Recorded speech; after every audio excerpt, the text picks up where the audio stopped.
Hello, j'espère que tu vas bien, je te retrouve aujourd'hui dans cette nouvelle vidéo et aujourd'hui je te propose un petit peu une mise à jour de la vidéo que j'avais fait il y a déjà un an par rapport au mythe du Père Noël. Dans cette vidéo du coup je voulais un petit peu te faire une mise à jour par rapport à tout ça, savoir si oui ou non mon avis sur la question du Père Noël avait changé, et je voulais également rajouter une petite partie un petit peu historique par rapport à Noël, à la date de Noël et depuis quand on fête Noël. Donc voilà, j'espère que cette vidéo va te plaire et on y va sans tarder. Donc il faut savoir que Noël, avant d'être une fête chrétienne, c'était une fête païenne qui célébrait en fait la renaissance de la nature ou le solstice d'hiver, ça dépend comment on appelle ça. Au départ, la date du 25 décembre du coup a été instaurée par Rome vers l'an 300 qui voulait en fait convertir la plupart de la population en fait au christianisme et instaurer également des rituels par rapport à cette tradition-là. Maintenant, on va s'intéresser un peu plus au mot Noël.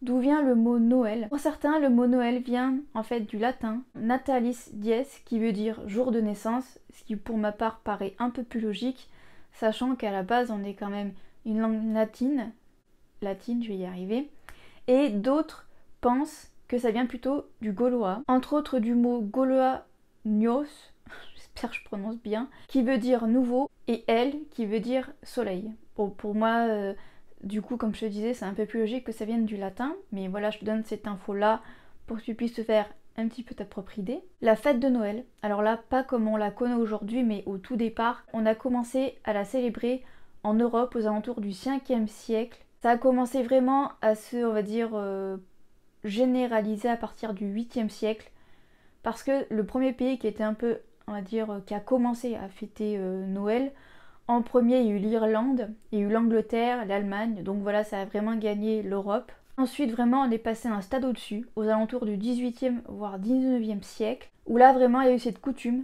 d'échanger des cadeaux. Ça symbolise, voilà, les rois mages qui offrent un cadeau à Jésus. Donc c'est vraiment à partir du 18e, 19e siècle, où là, vraiment, il y a eu le Noël qu'on connaît. Bien sûr, là, c'était beaucoup moins commercial que maintenant, mais voilà, c'est vraiment à partir du 18e, 19e siècle que là il y a eu l'échange de cadeaux qui a commencé à se faire du coup. Maintenant, on va s'attaquer un peu plus à l'origine du Père Noël. Le Père Noël, à la base, il est inspiré de Saint Nicolas. Donc c'est pour ça que dans certains pays, Saint Nicolas est, on va dire, au-dessus du Père Noël, puisqu'en fait, c'est un petit peu... le Père Noël, c'est un peu une amélioration, on va dire, de Saint Nicolas. La vraie différence entre les deux, c'est déjà de 1 le bonnet. Saint Nicolas n'a pas de bonnet, il a un autre truc sur la tête, mais c'est pas un bonnet. Et également, il n'y a pas de reine pour Saint-Nicolas, puisque en fait Saint-Nicolas est à dos d'âne. Et il faut savoir que Saint-Nicolas, à la base, a été importé aux États-Unis grâce en fait à des immigrés allemands et hollandais. C'est assez fun d'ailleurs de savoir tout ça. Maintenant, je te propose qu'on s'attaque à une rumeur qui enfle depuis maintenant quelques années. C'est par rapport au fait de savoir si oui ou non, est-ce que c'est Coca-Cola qui a inventé le Père Noël. J'ai trouvé des infos par rapport à ça, parce que justement, moi j'étais de ces personnes-là qui étaient persuadées que c'était Coca-Cola qui avait inventé le Père Noël. Et donc du coup là, je vais un petit peu répondre à cette question parce que j'ai trouvé des choses intéressantes. Comme je te le disais juste avant, le Père Noël est en fait de base le descendant de Saint-Nicolas. Et Coca-Cola a décidé, on va dire, de reprendre le Père Noël, le personnage du Père Noël, pour sa pub, on va dire. Et c'est du coup en 1931 que Coca-Cola décide du coup de reprendre ce personnage un petit peu emblématique du Père Noël. Pourquoi est-ce qu'ils ont décidé de faire ça? C'est tout simplement en fait pour booster leurs ventes, puisque en fait Coca-Cola avant était énormément vendu en été, et évidemment Coca-Cola voulait prendre du marché pendant la période on va dire hivernale. Donc du coup pour booster leur vente, ils ont décidé de prendre l'image du Père Noël. Et comme tu peux bien évidemment le penser, ça a extrêmement bien marché, puisqu'en plus de booster les ventes de Coca-Cola, ça a mis énormément en lumière le Père Noël. Et donc du coup, pour terminer par rapport à cette histoire de Coca-Cola versus Père Noël, si le Père Noël est rouge, en fait, c'est à cause ou grâce à Saint-Nicolas. Ça n'a rien à voir avec Coca-Cola. Le seul lien qu'il y a entre les deux, du coup, c'est que les deux se sont apportés, on va dire, un buzz mutuel qui fait que les deux marques maintenant sont énormément présentes, enfin les deux marques. Coca-Cola est énormément présent sur le marché même en hiver et du coup le Père Noël a utilisé l'image de Coca-Cola pour, on va dire, se booster, on va dire. Aujourd'hui, le Père Noël est ultra populaire grâce à Coca-Cola. Et Coca-Cola, je pense, est très content d'avoir utilisé l'image du Père Noël pour, pour pouvoir réussir à booster ses ventes. Donc voilà, maintenant que je t'ai fait un petit peu une histoire par rapport à Noël, au Père Noël, tout ça, je propose maintenant qu'on passe un petit peu à la deuxième partie de cette vidéo qui consiste à te dire si mon avis par rapport au Père Noël et à mes enfants par rapport au mythe du Père Noël, ça a changé. Un an en arrière, mon fils était encore petit, donc c'est vrai qu'on va dire la question du Père Noël se posait pas trop, même si voilà, comme je te dis, de base, je suis pas pour faire du forcing par rapport au Père Noël, de ce côté-là, ça n'a pas changé. Entre temps, je suis devenue maman une deuxième fois de ma fille, du coup, d'un bébé, j'allais dire à la base, qui va fêter ses 7 mois. Je suis en instance de divorce et que je suis de nouveau chez mes parents, et ça aussi, il faut le prendre en compte parce que c'est un petit peu important pour la suite. Mon père fait énormément de forcing avec le Père Noël, ce qui me dérange beaucoup. Parce que moi, j'estime que c'est à mon fils dans un premier temps, parce que maintenant il a 2 ans et demi, donc c'est à lui de, on va dire, croire ou non au Père Noël.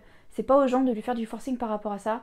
Moi, vraiment, ce que je n'aime pas par rapport à tout ça, c'est le fait de dire si tu n'es pas sage, tu n'auras pas de cadeau. Ça, c'est vraiment un truc que je peux pas entendre.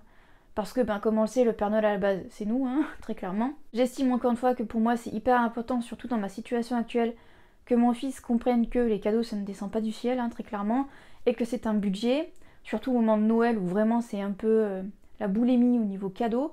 Donc pour moi, tout ça c'est important. Dire un petit peu, là on est mi-novembre au moment où je fais cette vidéo, et mon père fait énormément de forcing par rapport à la lettre au Père Noël. Il dit à mon fils que voilà, ils vont faire la lettre du Père Noël. Moi à la base, j'aurais bien aimé que ça soit mon fils qui de lui-même veuille faire la lettre au Père Noël et pas que mon père force comme ça. Enfin bon bref, on verra comment ça va se passer, mais c'est vrai que moi ça me dérange énormément tout ça. Je préfère en fait que ce soit mon fils qui me parle du Père Noël plutôt que on lui serve un peu ça sur un plateau en lui disant regarde ce que le Père Noël il t'a apporté, tout ça, ça me dérange. Parce que j'estime que mon fils doit avoir le choix. S'il a envie de croire au Père Noël, il y croit, ça me pose pas de problème. Mais s'il veut pas y croire, et ben il n'y croit pas, c'est également son choix. Moi voilà, comme l'année dernière, ça n'a pas changé, mais j'ai pas envie de le forcer. J'ai pas envie non plus de dire regarde ce que le Père Noël t'a apporté. J'ai envie de lui dire voilà ce que papy et mamie t'ont offert, voilà ce que je t'ai offert, voilà ce que la famille t'a offert. Après, encore une fois, c'est à lui. Voilà, s'il a envie de faire un gâteau pour le Père Noël, s'il a envie de mettre une carotte pour les reines du Père Noël, s'il a envie de dire que c'est le Père Noël qui lui a offert, c'est son choix. Mais moi, j'ai pas envie, on va dire, d'à côté de lui mentir et de forcer le trait par rapport à tout ça. Encore une fois, c'est mon avis personnel. Je sais pas comment lui il va voir tout ça parce que il regarde quand même la télé et des fois, voilà, il y a des films de Noël, enfin des films, des dessins animés de Noël. On voit le Père Noël, il y a des pubs par rapport au 36-30 au Père Noël, enfin bon bref voilà, comme tu l'auras compris, il y a vraiment une sphère par rapport à Noël qui l'entoure actuellement. Avant il regardait pratiquement pas la télé, c'est vrai que là depuis qu'on est chez mes parents, au niveau des écrans c'est du n'importe quoi. Voilà, mais comme je t'ai dit, je te ferai une vidéo par rapport aux écrans et comment ça a littéralement changé depuis qu'on est chez mes parents. Encore une fois, mon fils n'a pas été tellement habitué aux écrans depuis petit, donc du coup il décroche assez vite on va dire. Mais très clairement, les écrans sont énormément présents parce que on est passé un petit peu de zéro écran à pratiquement un petit peu, même beaucoup d'écrans. Chez certains, ça peut être beaucoup d'écrans. Encore une fois, j'arrive un petit peu à canaliser le temps d'écran. Enfin bon, bref. Mais voilà un petit peu pour te dire, on est vraiment entouré de Noël, de Père Noël. Là, il y a également le sapin. Lui, pour l'instant, je sais pas trop comment il se positionne. Mais voilà un petit peu pour te faire une update. Mon avis n'a pas vraiment changé. Je veux pas lui faire croire à donf au Père Noël. Ça sera son choix encore également. Comme tu peux le constater, ça n'a pas changé. Si tu as vu la vidéo de l'année dernière, je te la remettrai de toute façon en barre d'infos si tu veux aller la voir. Mais je sais d'ores et déjà qu'il est à un âge où les personnes de mon entourage pour Noël vont faire pas mal le forcing. Donc voilà, on verra comment ça se passe. J'en ai terminé avec cette vidéo. J'espère que cette vidéo t'aura plu, j'espère qu'elle t'aura aidé également dans ton cheminement par rapport au Père Noël ou alors qu'elle t'aura appris quelque chose par rapport aux traditions de Noël. Si cette vidéo t'a plu, n'hésite pas à aller checker un petit peu rapidement les autres vidéos de la chaîne. Et si tout ça t'a plu, si tout l'univers de la chaîne t'a plu, n'hésite pas à t'abonner. Et n'hésite pas également à me rejoindre sur mon compte Instagram, le lien s'affiche juste ici. Et également le lien est en barre d'infos si jamais. Et jusqu'à jeudi prochain, 18 h, je te souhaite une très bonne semaine. Bye bye.